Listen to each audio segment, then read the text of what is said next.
Japan's submarine force has a secret weapon that can't win wars. 일본 잠수함 부대, 전쟁의 승패를 가름지을 비밀 무기를 보유하다. 안녕하십니까? KKMD 시청자 여러분. 오늘 여러분과 함께 살펴볼 외신 기사는 미 국방 전문 매체 National Interest가 2019년 6월 14일에 게재한 기사입니다. 조금 시간이 지난 기사이기는 하지만 이와 연관되는 다른 기사들이 최근에 많이 나와서 배경 지식을 얻기 위해 먼저 이 기사부터 소개하기로 마음먹었습니다. 일본은 소류급 잠수함을 총 12척 건조할 예정입니다. 그 중에서 11번째인 오류함, 한국어로 번역하면 봉황용함이 2018년 10월 4일에 진수되었는데요. 이 오류함은 우리나라 KSS-3급 잠수함인 도산 안창호함보다 0.5m 더 길고 0.5m 정도 폭이 좁습니다. 앞에 진수된 소류급과는 달리 리튬이온 배터리 LIB 추진 체계를 갖추고 있는 잠수함입니다. National Interest는 이 일본 LIB 잠수함에 대해 매우 후한 점수를 주고 있습니다. 현존하는 최강의 재래식 잠수함이라고 평가했을 정도죠. 그리고 미 해군도 성능은 뛰어나지만 가격적으로 부담이 큰 핵추진 잠수함만 고집할 것이 아니라 이런 LIB 잠수함을 도입하는 것도 괜찮지 않겠느냐는 의견을 살짝 내비치고 있습니다. 최근 들어 그 문제를 직접적으로 다룬 기사가 따로 나올 정도인데요. 이 기사를 다루고 난 뒤 기회를 봐서 그 기사도 함께 다루어 보도록 하겠습니다. 그럼 먼저 기사 내용부터 파악해 보도록 하겠습니다. 기사 내용 중 일본 소류급 잠수함의 호주 수출 가능성에 대해 언급한 부분은 이미 실패로 결론이 났기 때문에 지명 관계상 생략했음을 알려드립니다. 기사 내용은 노란색 글자로 표시되며 기사 내용에 대한 저의 사견이나 보충 의견은 하얀색 글자로 표시됩니다. 2018년 10월 4일 일본 고베 조선소 진수식에서 깨어진 한 병의 샴페인은 새로운 잠수함의 진수를 알렸을 뿐만 아니라 잠수함을 이용한 전투에 있어서 새로운 시대가 열렸음도 알렸다. 이 새로운 잠수함은 우리가 호주머니에 항상 가지고 다니는 휴대폰에 사용된 기술의 일부를 차용하고 있다. 오류함은 일본 소류급 잠수함 중 11번째로 진수된 잠수함이며 길이 84m의 대형 설계 잠수함으로 65명의 승무원을 태울 수 있고 4,519톤의 배수량을 자랑한다. 여러 면에서 일본의 소류급 잠수함은 재래식 잠수함 중 가장 우수하다는 평가를 받고 있다. 최대 30발의 89식 어뢰나 하푼 대함 미사일을 발사할 수 있는 533mm 발사관 6개로 무장하고 있으며 최대 수중 속도는 20노트가 넘는다. 소류급 잠수함의 항속거리는 6100해리로 동종 잠수함들에 비해 뒤떨어지지만 최대 잠수 깊이는 600m 이상이며 이는 평균을 훨씬 상회하는 잠수 능력이다. 심지어 소류급은 몇몇 대잠 어뢰의 파괴 심도, 수압에 의해 어뢰가 파괴되는 깊이를 훨씬 초과하는 깊이로 잠수가 가능하다. 일본 소류급 11번 잠수함 오류함은 그 크기는 말할 것도 없고 기동성을 강화시켜주는 컴퓨터 제어식 X자형 방향타와 첨단 음향 디코이 발사대 2기, 선체 전체에 광범위하게 코팅된 음향 상세 타일 등 최첨단 기술이 적용되었음에도 불구하고 미국 버지니아급 핵추진 잠수함 건조비의 4분의 1에서 6분의 1 수준인 약 5억 3,600만 달러의 비용만 들어갈 뿐이다. 그러나 오류함은 스마트폰과 노트북 컴퓨터에 사용되는 것과 동일한 기술인 리튬이온 배터리를 사용한 최초의 대형 잠수함이라는 점에서 이전의 소류급 잠수함들과 차별화된다. 현대의 재래식 잠수함들은 프로펠러에 스크류를 돌리고 전투 시스템에 동력을 공급하기 위해 전기를 사용한다. 이 전기는 디젤 엔진과 발전기에 의해 생산되며 수백 개의 납산 축전지에 저장된다. 그러나 디젤 엔진은 잠수함 내부의 공기를 소비하기 때문에 공기의 공급을 위해 어쩔 수 없이 주기적으로 잠수함을 수면으로 부상시키거나 수면 가까이에 스노클을 노출시켜야만 한다. 또한 배터리를 재충전하는 기간 동안 발생하는 소음에 의해 더 쉽게 탐지될 수도 있고 잘못 충전하면 수소가 발생하여 파괴 위험에도 노출될 수 있다. 게다가 잠수함 발전기들은 꽤나 시끄러운 편이다. 이 때문에 적군과 근접하여 잠항 중인 디젤 잠수함들은 디젤 엔진을 끄고 순수하게 배터리 동력으로만 움직이는 경우도 있다. 문제는 재래식 잠수함들이 배터리를 정말 빠른 속도로 소모시킨다는 점이다. 재래식 잠수함이 최대 속도 보통 20노트 전후로 질주하면 한 2시간 안에 배터리가 다 소모된다. 다만 5노트에서 10노트 사이의 순항 속도로 지속적으로 운항을 한다면 배터리의 전력은 며칠까지 연장될 수도 있다. 이에 대응할 수 있는 한 가지 방법은 거의 무제한의 수중 지구력을 제공하면서도 디젤 엔진보다 빠르고 조용한 핵 에너지를 사용하는 것이다.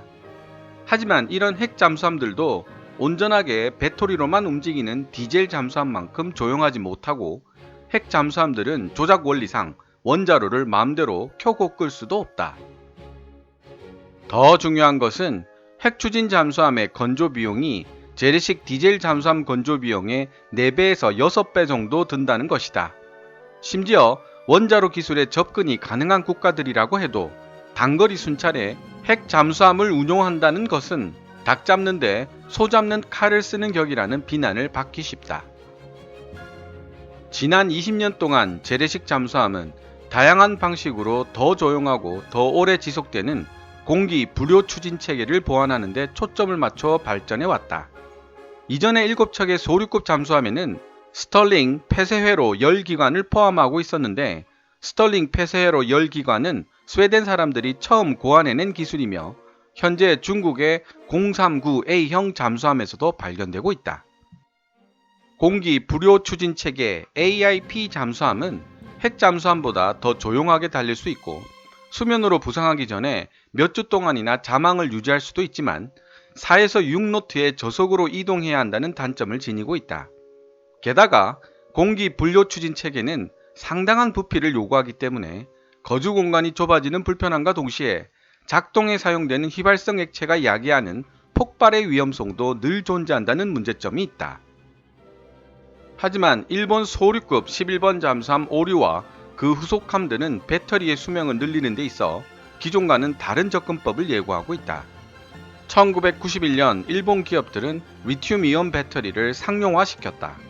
이후 노트북과 휴대전화 등 휴대용 전자제품에 응용되면서 리튬이온 배터리의 인기는 급상승했다.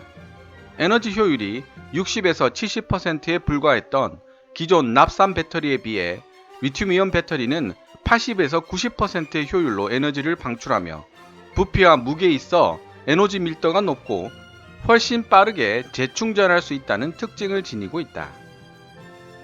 혹시 지금 이 순간 누군가는 리튬이온 전지가 과열되어 불이 난 상태로 2014년 보스턴 로건 공항에 착륙한 787 여객기 사건이나 같은 종류의 배터리를 사용하던 갤럭시 S7 태블릿에서 저절로 불이 났던 사건으로 악평을 받았던 일을 떠올릴지도 모르겠다.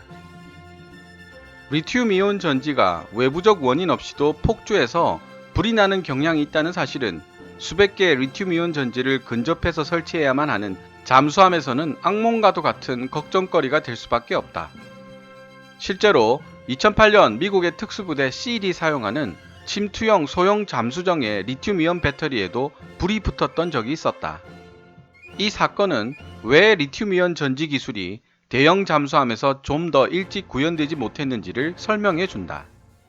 따라서 일본은 LIB 추진 체계인 소류급 잠수함에 더 많은 안전성과 신뢰성을 구축하기 위해 배터리 사이를 분리하는 장벽인 디바이더를 훨씬 더 단단하게 만들고 배터리 내 화학물질을 안정시켰으며 잠수함 내에 자동 소화 시스템을 설치하여 보다 개선된 리튬 전지 환경을 구현하는데 많은 돈과 몇 년간의 노력을 쏟아부었다. 전하는 바에 따르면 일본은 잠수함 내부가 바닷물에 노출되는 것과 같은 잠수함의 많은 스트레스를 주는 가상의 시나리오들을 만들어냈다.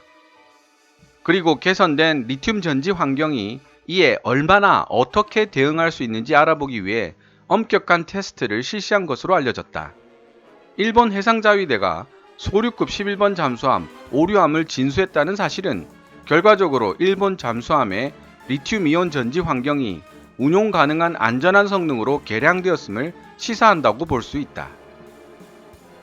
보도에 따르면 오류함의 672 리튬이온 배터리 모듈은 이전 모델인 480 납산 배터리에 비해 수명이 2배나 길다고 하는데, 이는 수면으로 부상할 필요 없이 일본 주변 순항이 가능하다는 것을 의미한다. 게다가 672 LIB 모듈은 훨씬 더 빠르게 배터리를 재충전할 수 있다.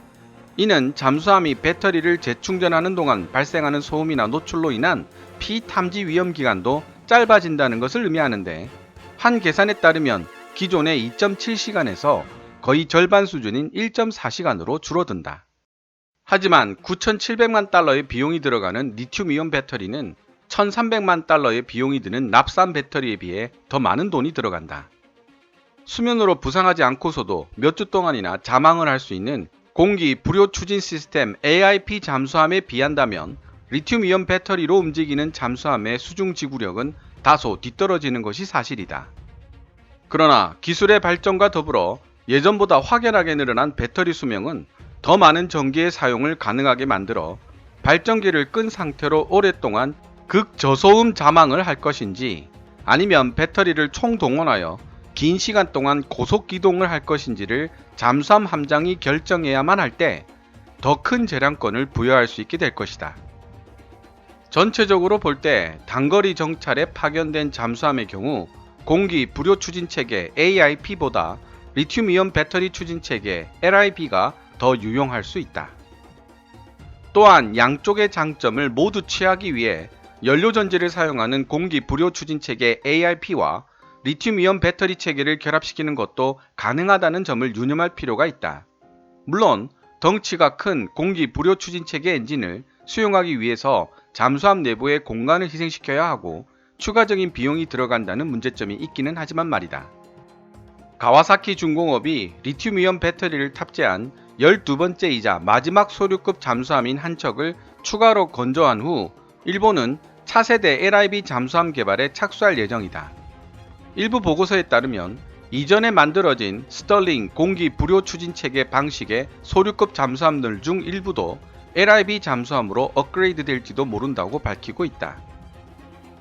일본이 신뢰할 수 있는 리튬이온 배터리 기술을 지닌 잠수함을 당당하게 실전에 배치했다는 사실은 지난 20년 동안 가격은 저렴하지만 능력이 부족하다는 재래식 잠수함에 대한 사람들의 인식을 일소할 수 있는 쾌거이며, 이는 잠수함 개발사에 있어 두 번째로 큰 도약을 의미한다. 대한민국과 중국도 역시 리튬이온 배터리 잠수함을 개발하고 있는 중이다. 미 해군은 훨씬 더 비싼 핵추진 공격형 잠수함과 유도탄 잠수함의 고급 능력에 연연해 하고 있지만, 현재 미 해군은 목표치인 66척의 잠수함 함대를 유지할 수 있을 만큼 빠른 속도로 잠수함을 건조할 능력도 건조 비용을 지불할 능력도 없는 상태이다. 중국 및 러시아와의 안보 경쟁이 심화되고 있는 현재 상황은 미 해군에게 리튬이온 배터리 잠수함의 잠재력을 다시 한번 재평가해야만 할 또 다른 이유를 제공하고 있다. 지금까지 미 국방매체 내셔널 인터레스트가 지난 2019년 6월 14일에 게재했던 일본 잠수함 부대 전쟁의 승패를 가름지을 비밀 무기를 보유하다 라는 제목의 기사를 번역해 보았습니다. 기존 축전지의 2배에 가까운 성능을 지닌 리튬이온 배터리로 움직이는 잠수함은 그만큼 뛰어난 성능을 지니고 있었지만, 실제 지금까지 대부분의 재래식 잠수함들이 리튬이온 배터리 LIB 방식을 채택하지 않았던 가장 큰 이유는 바로 화재에 취약하다는 결점 때문이었습니다. 일본은 그런 문제점을 해결하기 위해 엄청난 금액의 돈과 많은 시간을 투자해 왔습니다. 그리고 그 결실로 리튬이온 배터리 LIB의 문제를 어느 정도 해결했고, 이제 본격적으로 주력 잠수함인 소류급에 적용하기 시작했습니다. 12척의 소류급 잠수함이 다 건조되면 차세대 리튬이온 배터리 잠수함 개발에 들어간다는 소식도 기사에 나와 있었던 것을 보셨을 것입니다. 압도적으로 큰 전력 저장 용량, 높은 출력, 빠른 스노클링 재충전과 저소음이라는 장점 이외에도 디젤 연료를 해상에서 보급받는다면 지속적인 재충전도 가능하다는 장점도 있어서 사실상 공기 불효 추진 체계 AIP의 약점으로 지적되는 문제들을 모두 해결했다는 평가를 받고 있는 것이 바로 리튬이온 배터리 LIB 추진 방식입니다. 최근 미국에 근거를 둔 국방 매체인 내셔널 인터레스트에 미 해군도 리튬이온 배터리 잠수함을 보유해야 한다는 기사가 올라왔을 정도로 리튬이온 배터리 잠수함에 대한 세계적인 관심이 뜨겁습니다. 그렇다면 우리나라 잠수함들은 어떨까요? KSS-3 배치 1으로 만들어지는 우리나라 잠수함들 중 1번 함인 도산 안창호함은 이미 진수가 끝났고 시험 운항을 거쳐 2022년 전력 배치를 목표로 하고 있습니다. 하지만 도산 안창호함과 건조 중인 배치 1의 나머지 두 잠수함들 모두 리튬이온 배터리 LIB를 채택하고 있지는 않습니다. 대신 디젤 전기 추진 및 AIP 연료 전지 방식을 채택하고 있죠. 연료 전지란 전지에 직접 연료를 주입하고 그 화학 반응에서 직접 전기를 만들어내는 방식으로 3차 전지라고도 불립니다.